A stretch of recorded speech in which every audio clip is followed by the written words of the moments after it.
সূর্যের আলো পড়লে জঙ্গলটা হয়ে উঠত সোনালি। পাখিরা গান গাইত, বানররা গাছে গাছে লাফাত, আর খরগোশরা ঘাসের উপর দৌড়াদৌড়ি করত। সবাই খুশি ছিল, কিন্তু একটা প্রাণী ছিল আলাদা। সে ছিল এক চালাক শিয়াল। তার নাম ছিল ফক্সু। ফক্সু কখনো অন্যদের মতো সহজরল ছিল না। সে সব সময় ভাবত, কিভাবে অন্যদের বোকা বানানো যায়। একদিন ফক্সু জঙ্গলের এক কোণে বসে পরিকল্পনা করছিল। তার চোখে ছিল এক ধূর্ত হাসি। সে ভাবল, আমি যদি এমন একটা ফাঁদ বানাই যেখানে সবাই একসাথে ধরা পড়ে, তাহলে আমাকে আর কষ্ট করে খাবার খুঁজতে হবে না। এই চিন্তা মাথায় আসতেই সে কাজ শুরু করে দিল। সে জঙ্গলের মাঝখানে একটা জায়গা বেছে নিল। সেখানে মাটি ছিল নরম। সে তার নখ দিয়ে খুঁড়তে লাগল। ধীরে ধীরে একটা বড় গর্ত তৈরি হল। ঘণ্টার পর ঘণ্টা পরিশ্রম করে সে একটা গভীর ফাঁদ বানাল। তারপর সে গর্তের উপর পাতার স্তর বিছিয়ে দিল, যাতে বাইরে থেকে বোঝা না যায়। সবকিছু ঠিকঠাক দেখে সে দূরে গিয়ে লুকিয়ে বসে রইল। কিছুক্ষণ পর একটা ছোট্ট খরগোশ ওদিকে আসছিল। খরগোশটা খুব খুশি মনে লাফাতে লাফাতে আসছিল। সে কিছুই বুঝতে পারছিল না। হঠাৎ ধাপ্পাস! সে সোজা গর্তে পড়ে গেল। খরগোশটা ভয় পেয়ে চিৎকার করতে লাগল, বাঁচাও, বাঁচাও!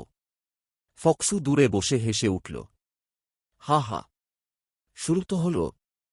এরপর কিছুক্ষণ পর একটা হরিণ এল। সে খরগোশের আওয়াজ শুনে এগিয়ে এল। কি হয়েছে? কিন্তু কিছু বোঝার আগেই সেও গর্তে পড়ে গেল। কিন্তু কিছু বোঝার আগেই সেও গর্তে পড়ে গেল। এবার গর্তের ভিতরে দুইজন। তারপর এলো বানর। সে গাছ থেকে লাফ দিয়ে নামল। আর তারপর ধাপ্পাস! এভাবে একে একে অনেক প্রাণী সেই ফাঁদে পড়ে গেল। গর্তের ভিতরে সবাই ভিড় করে দাঁড়িয়ে। কেউ কাঁদছে, কেউ চিৎকার করছে। এখন আমরা কি করব? কিভাবে বের হব? কেউ কোনো উপায় খুঁজে পাচ্ছিল না। ওদিকে ফক্সু খুব খুশি।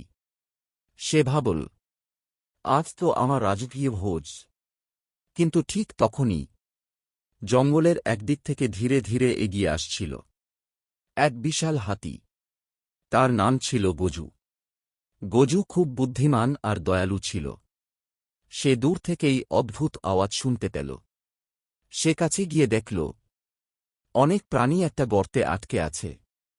গজু অবাক হয়ে বলল, এটা কিভাবে হল? সবাই একসাথে বলল, শিয়ালের ফাঁদ। গজু একটু চিন্তা করল। তারপর সে বলল, ভয় পেও না, আমি আছি। সে চারপাশে তাকিয়ে একটা বড় গাছ দেখল। তারপর সে তার শক্তি দিয়ে গাছটাকে ঠেলে ফেলে দিল। ধপাস! গাছটা গর্তের উপরে একটা পথ তৈরি করল।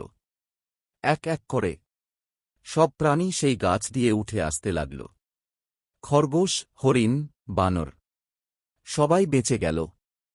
সবাই গজুকে ধন্যবাদ দিল। কিন্তু তারা জানত, এই অন্যায়ের শাস্তি হওয়া উচিত। তারা সবাই মিলে ফক্সুকে খুঁজতে বের হল।